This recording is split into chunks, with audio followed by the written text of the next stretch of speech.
Do you even know what time it is? You haven't done any cleaning or cooking. Just sleeping all day. What a life you have as a housewife. Robert grabbed my arm and forced me to stand up, slipping his arm under my armpit to lift me. In my dazed state, I tried to explain, "I'm not feeling well," but he dragged me down the stairs and ordered me to clean the wet entrance. "I'm sorry, but I really have a headache today." Don't talk back to me, you useless housewife. If you don't like it, leave. After leaving with the words, "I'm going out to eat," Robert drove away, and I started cleaning the wet entrance on all fours. Suddenly, I lost my balance and fell face first onto the floor. The front door opened abruptly. It was my daughter, Ashley. She was shocked to see me collapsed in the entrance and immediately asked, "What happened? Are you okay?" With tears streaming down my face, I explained everything to Ashley at the entrance. "It's my fault. I can't support your father who works so hard." What are you talking about? Leaving a sick mom like this and going out is a problem beyond just working hard. Ashley got divorced a few years ago and now lives in an apartment nearby. I'm fed up with my husband's lack of compassion. But I can't imagine how to live without his income. Mom, I have a good idea for you. Really? My name is Lisa Smith. Since my only daughter Ashley became independent, I've been living with my husband Robert. Robert runs a small electrical contracting business and hardly ever takes a break. We use the second floor of our house as our living space, while the first floor serves as his office, blending work into our daily lives. Even during dinner, Robert always has his phone with him, and he prioritizes work calls even when we're out as a family. Whenever we pass by newly built convenience stores or commercial facilities in the neighborhood, he proudly says, "I did the electrical work here." Robert truly loves his job and has no hobbies to speak of. Perhaps because our child is a girl, he didn't know how to relate to her, and since she was in middle school, he showed little interest and hardly spoke to her. Eventually, Ashley got accepted into a prestigious university for electrical engineering far from home and started living on her own. Although it was financially challenging to cover her tuition and living expenses, Robert worked hard and managed to support her, even while complaining. When I offered to take a part-time job to ease our financial burden, Robert stopped me with a displeased attitude. "You've been a housewife ever since we got married, right? With such a long gap, there's no way you can work properly now. I don't want to deal with the hassle of such an adventure later on." I found myself agreeing with him. Indeed, I've been a housewife ever since Ashley was born. Robert used to say, "Until the company gets on track, we'll have to endure some hardships. Support my adventure, which I call a challenge." He would leave our small apartment for work, leaving me and our young daughter behind. It's been a long time since then, but I still remember it sometimes. When we first got married, Robert had just started his own business as a sole proprietor, and things weren't going well. I spent a lot of time alone with our daughter. My young daughter would always draw anime and manga illustrations and show them to me. She loved drawing in elementary school and middle school, and in high school, she joined the art club and even tried her hand at oil painting. Unfortunately, Ashley's drawings never won any major contests. I felt sad when Ashley decided to give up on her talent and chose to go to a university for electrical engineering, a field where she could gain practical skills. As I looked at her watercolor paintings left in her room after she moved out for college, Robert spoke to me from behind. She's a smart kid. I thought she might say something adventurous like wanting to become an artist, but she didn't have any crazy ideas and went to college. Oh, and come down to the office later. There's a lot of paperwork piling up. I quietly replied, "Okay," and went downstairs to the office. After organizing the cluttered items and documents, I started doing small office tasks like filing receipts. While in the office, Robert was mostly making sales calls, but in between, he would say to me, "Get me some coffee." In 30 seconds. I quickly put instant coffee powder in a cup and poured hot water from the thermos. When I handed the cup to Robert, who was glaring at his computer, he gave me a strange compliment. 28 seconds, not bad. The office phone rang, and after a while, Robert hurriedly put on his jacket and left in his car. While organizing documents in the empty office, I found a pink flower petal between the papers. I casually looked out the window. Beyond the warm sunlight, there was a clear view of the main street. In the park beyond, a large cherry blossom tree was in full bloom. It was less than 600 feet away, and I wanted to go closer to admire it, but I couldn't leave the office. I needed to answer the phone in my husband's absence. Including dealing with visitors, my husband severely restricted my outings and encouraged me to use online delivery services for shopping. I really wanted to go out somewhere or take a walk freely outside, but seeing my husband working so hard made me feel guilty for even thinking about it. When my husband returned from somewhere, he threw his jacket at me and said, "Iron this," then took a sip of the coffee left on his desk. It's lukewarm. What is this? Make a new coffee. In 30 seconds. Since there was no hot water left in the pot, I put the kettle on the stove. Leaning back deeply in his chair, my husband muttered, I drove by the park earlier. The cherry blossoms were beautiful. I looked at the cherry blossom tree visible beyond the window once more. I suddenly thought, it's already spring. And then, it's spring again. The moment I saw the cherry blossoms signaling the arrival of spring, I was filled with deep emotion. Just yesterday, it felt like winter with the cold air lingering. When I opened the window, the warm air flowed in, and I was struck by how quickly time passes, leaving me at a loss for words. Watching the cherry blossom petals dance in the wind far away, a sense of loneliness spread in my heart. Spring, a season that should be bright with my daughter's successful college admission and new life, only brought me sadness. It's been more than 30 seconds, you know? Thinking about the seasons that passed without feeling them, I felt helpless, but I handed the cup to my husband with a calm expression, saying, "Sorry." A few weeks later, when I casually looked out the window, the view had already become ordinary, and I continued organizing documents with an empty feeling. Such days continued for many years.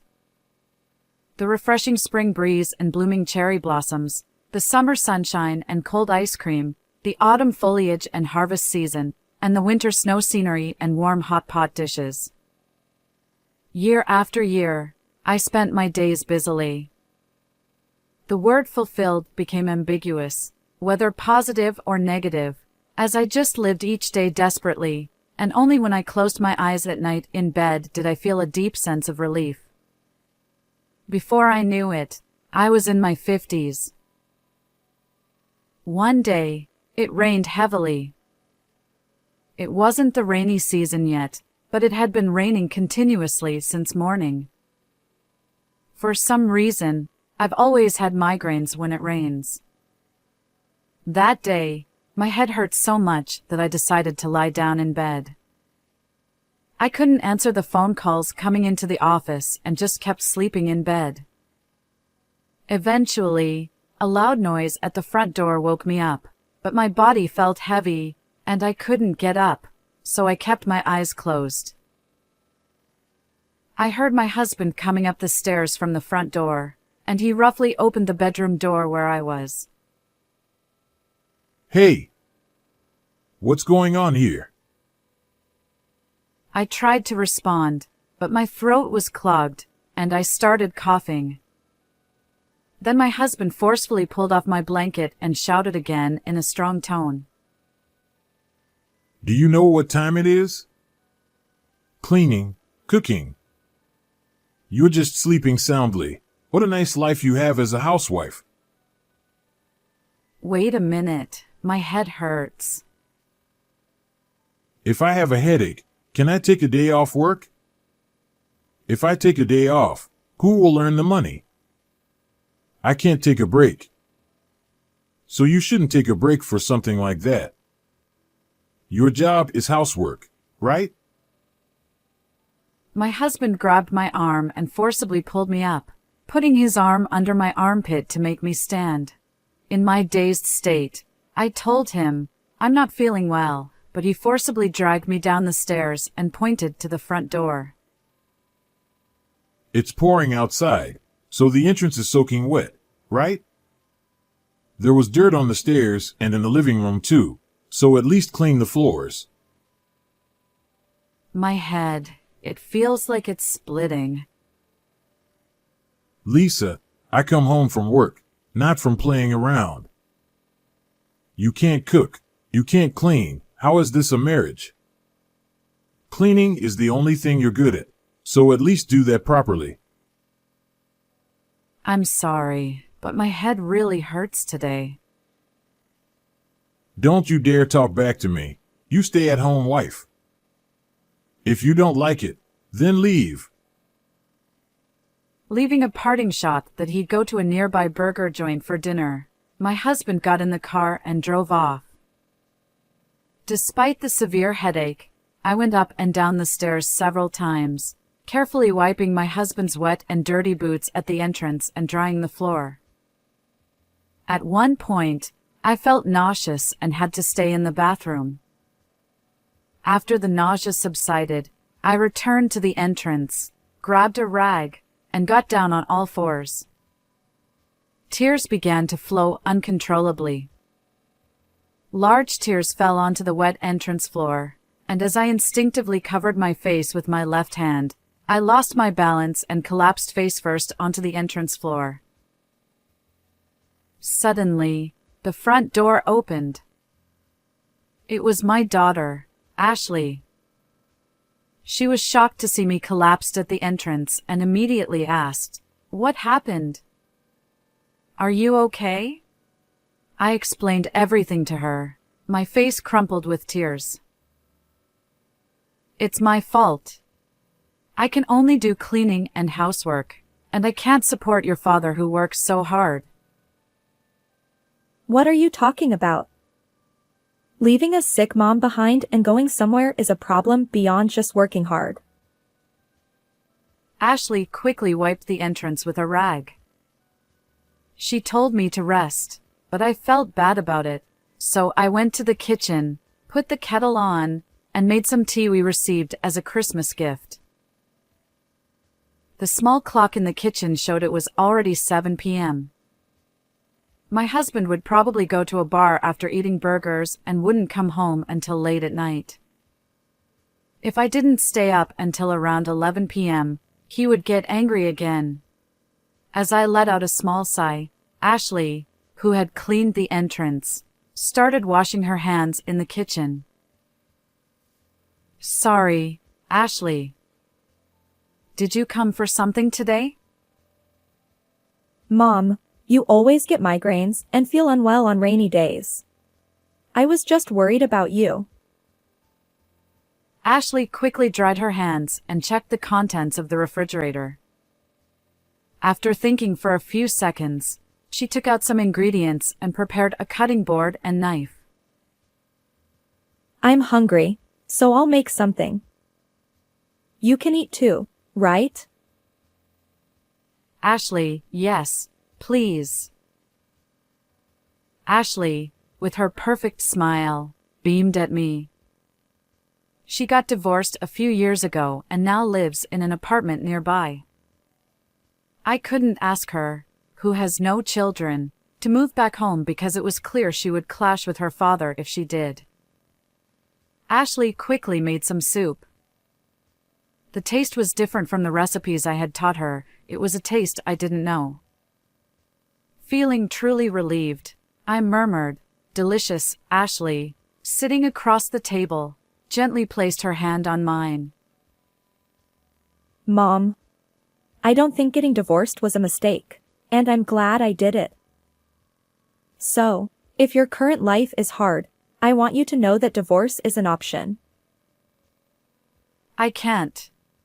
It's impossible. I haven't worked in years. Even though Ashley mentioned divorce, in my mind, it was a word that referred to something happening in a distant world, and I couldn't imagine myself divorcing my husband. It's not that I'm completely satisfied with my current life. I'm fed up with my husband's lack of compassion towards me. But I can't imagine how to live without his income.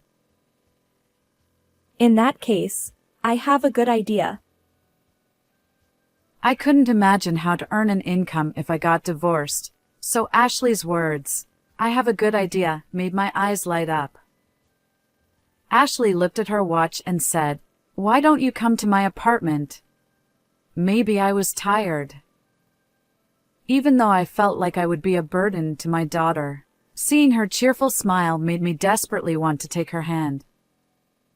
It felt like I was getting a one-way ticket to an adventure I had always dreamed of. The next day, I woke up in Ashley's apartment. It was already late morning. I hurriedly got up and saw Ashley humming while hanging laundry on the balcony. Sorry, Ashley, for sleeping so late. It's okay, Mom. You were really tired. I got out of bed and put my hands on my hips. The migraine that had hurt so much yesterday and my chronic back pain were both gone. I had never slept more than 6 hours since getting married. I was surprised that just being away from my husband allowed me to sleep more than twice as long as usual. Ashley handed me a cup of coffee and sat down next to the bed. Dad called earlier. He was angry that you left the house without permission. I told him you seemed unwell, so I brought you here, but he wouldn't listen. It was frustrating.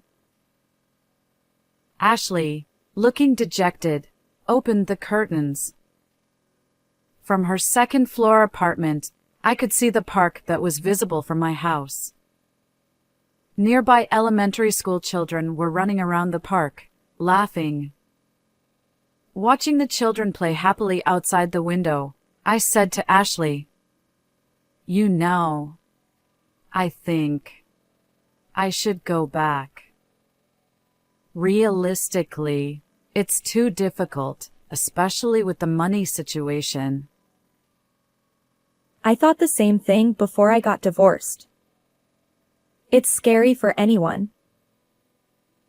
When I looked at her with a puzzled expression, Ashley smiled sadly. After that, I decided to rely on Ashley's kindness for a while. I wanted to believe in her words. I have a good idea. A week passed. I took care of the household chores for Ashley, who worked from home as an illustrator. I had assumed she was working in the electrical field since she studied it in college, so I was surprised to learn that she earned her income through illustration. But the computer I use is an incredibly high-performance custom model. The quality of my illustrations is on a different level from other illustrators. I didn't understand much about it, but I deeply respected my daughter for pursuing and achieving her childhood dream. However, Ashley seems to be bad at organizing and cleaning, and the room is a complete mess. I can't help but think she inherited the bad traits from her father, though I don't say it out loud.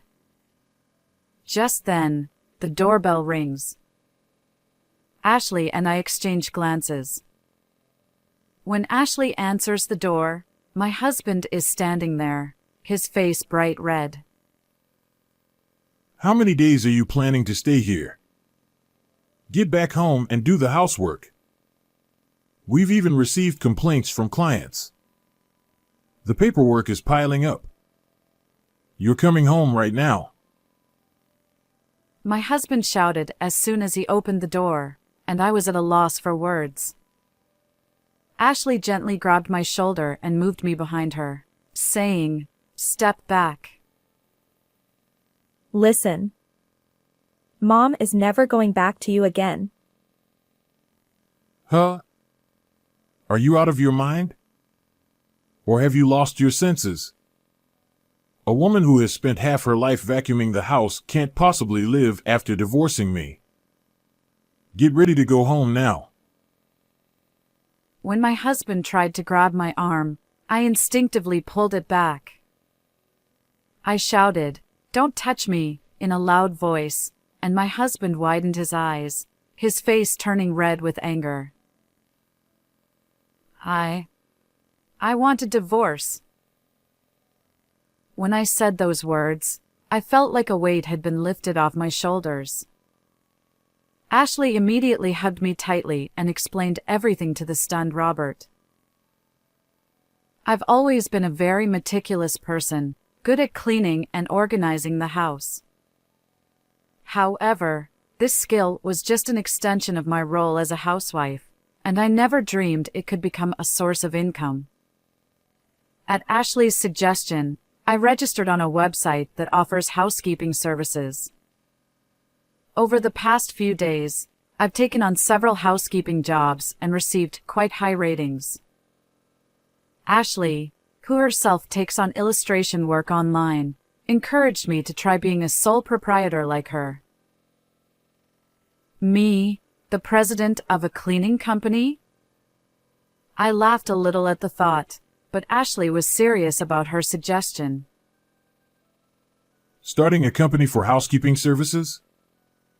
Don't underestimate what it takes to maintain a company. Saying you're starting a company just to get a divorce is too simplistic. It's not that I want to start a company because I want a divorce.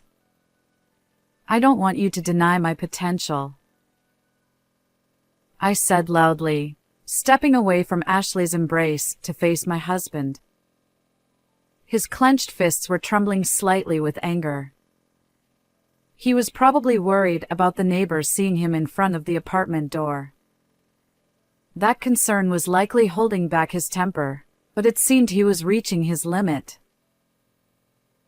Because I believe in myself, because I finally feel like I can believe in myself, I can finally stand up to you. If I don't divorce you now and pursue my new dream, I will definitely regret it. I said this while tears streamed down my face. I thought that by getting married, I was working hard to support the company he started. Even before we got married, I had experience working in accounting for a large company, and I believed I had been providing various support while deeply understanding the management state of his company.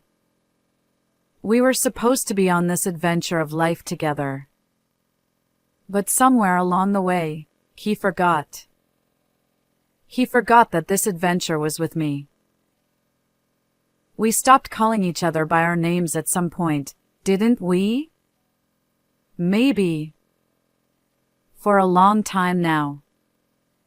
We haven't been a married couple, just business partners. Enough. Get back home and organize the documents. The office is. I calmly watched my husband as he yelled.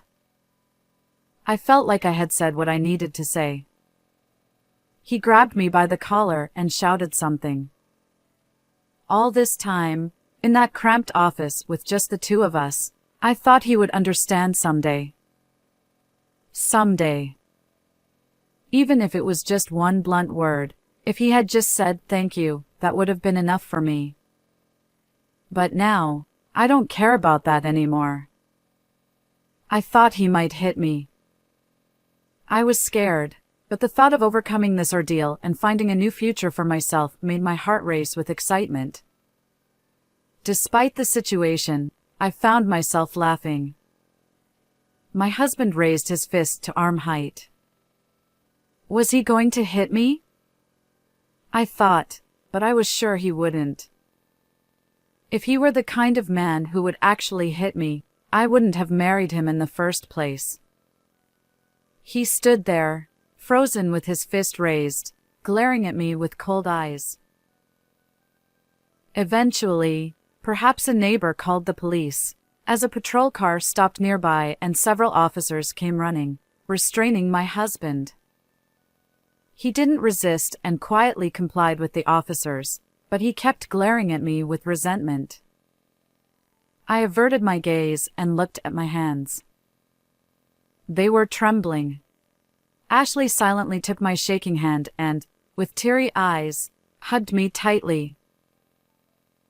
Mom, you were so cool. Tears were streaming down my face uncontrollably. I chuckled bitterly, thinking there's no way I looked cool like this. But I don't think he'll agree to the divorce. At those words, Ashley flashed a bright smile and pointed to the security camera installed right above the entrance.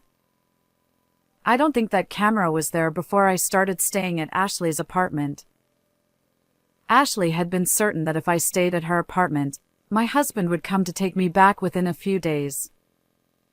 So, she had installed the camera to record and capture his usual behavior. Normally, home security cameras only capture video, but using her knowledge from studying electrical engineering, she had added an audio recording function as well. So, my husband's abusive words from earlier were all recorded. Ashley gave me a carefree smile, more genuine than ever. After the police incident and the footage from the security camera proved my husband's behavior as grounds for divorce, it took quite some time, but the divorce was finally finalized. Considering that my husband's business, which he ran alone, would likely struggle without me, I had already explained the situation and apologized to our regular clients who frequently gave us work. Since my husband caused this commotion while running his own business locally, his reputation plummeted. He couldn't handle the paperwork, accounting, or phone calls that I used to manage, and his business started to suffer. Despite repeatedly apologizing and explaining to our clients to prevent such an outcome, my husband's lack of composure affected not only me but also our clients, making it impossible to rectify the situation.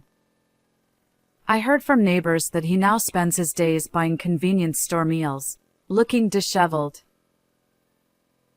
I've been living at Ashley's apartment for quite a long time now. The housekeeping jobs are coming in steadily, and I'm slowly but surely saving money.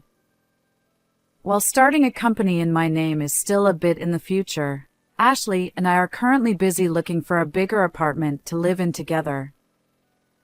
As I look out at the park from the apartment window with a sense of calm, I wonder if I've ever had such a peaceful time in my life. Men who live alone become slovenly, while women who live alone flourish, I guess. What does that mean?